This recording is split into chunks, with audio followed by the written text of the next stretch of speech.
Every year when I'm inspecting arrows, I take the ones that have been bashed up or veins have been shot off, and I need to do a re-fletch. So a lot of times people wonder, how do I repair or re-fletch my arrows? So here's how I do it. I go ahead and redo the whole thing. If I lose 1 or 2 veins, I'm gonna redo it all. And for me, the best way is to do your best to peel those old veins off. And if you've got some from us, they're gonna be this hard at least to get off. Once you've done that, I recommend removing the nock out of the arrow, because you are gonna have to be cautious as you shave this vinyl off, and you don't wanna be putting nicks or cuts into your nock, because that will compromise your nock as well. Once I've done that, I actually take a knife that is a little bit on the duller side, and I say that reluctantly because I've got this Montana knife company, and these are ridiculously sharp. However, this is what I use the entire season, so it needs a better edge on it right now, but it's a perfect knife for removing vinyl. You don't want something so sharp that you're gonna damage the carbon. You just want something that's gonna be able to take that vinyl away. And what I can tell you is, if you kind of guide your hand as you're making the same passes and just roll the arrow with your left hand, or if you're left-handed, reverse it, but as you're going, just keep your blade moving on the same path all the way through and roll really slight with your opposite hand, and you're just gonna start taking off these small little 1 millimeter strips. And as you go around the entire radius of this shaft, you're gonna be able to get all that vinyl off. So you can see as I'm going here, and I'm doing it a little bit slower for you, but as I'm going around, I'm just moving the arrow with my opposite hand, and I'm taking a stroke all the way from below the vinyl to the top of the vinyl. And just like that, I'm now to my final pass. And you can see I've got a whole bunch of that vinyl right there. You can remove some of this, and you will need to prep this arrow shaft. It's a good time as well to inspect it for damages. I actually use either some Comet works really well, or even a Clorox wipe works awesome. Just make sure if you use this to remove everything, you then dry it properly and clean it properly with one of our Max wipes before you go any further. But that's all you have to do to perfectly remove old fletchings and be able to start over with brand new ones. Now, if you're someone that's invested in one of the jigs, boom. What's awesome about these jigs is that you'll see that there's actually a sticker on there certifying that every one of these jigs are set up to the exact specifications of the arrows that we build here in our custom fletching division. So if you've ordered some pre-fletch and you need to do some repairs, if you have the jig and some of the essentials for the fletching, you can literally recreate the exact arrows that you've purchased from us. So for that, here's what you have to do. Now, if I'm cleaning my arrows off like I just did, I actually do it on the back side of my arrow wrap pad, just because I don't want to get any of the sticky stuff on my working side. So then I'll flip it back over to the working side of the wrap pad, and now I'm able to kind of lay everything out the way that I would. And I really like to keep all these things together. You can, if you keep your box, it keeps your jig from getting dings on it anywhere. So if you keep that box, that's awesome.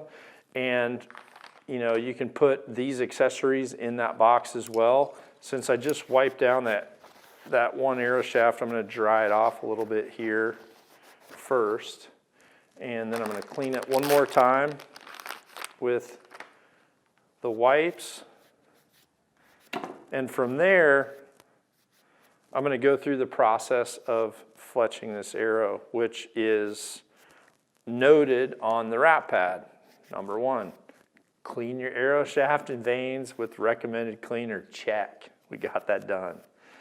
Okay, once you've got those wiped and they are drying, or you can take a paper towel, give it a quick dry. Then what I do personally for this part is I'll actually lay out several of my wraps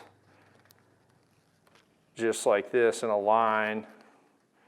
I could normally do about 4 or 5 at a crack, and that way I can now take these arrows, line up the back edge of the shaft with the wrap, press down and roll. Then I can put my nock back in there, align it, and I've got my arrow totally wrapped and ready to go. And if you're doing this the right way, you should be able to do this really quick. You can go through a dozen arrows if you get efficient at it in under an hour.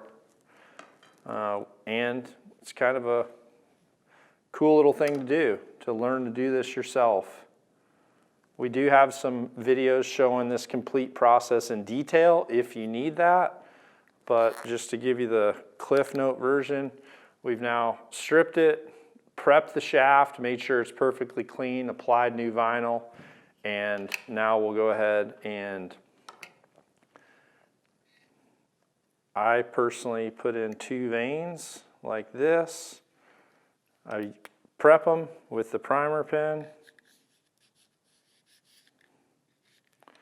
I'll set those 2 there for a second, put 2 more in, which will be 1 complete arrow.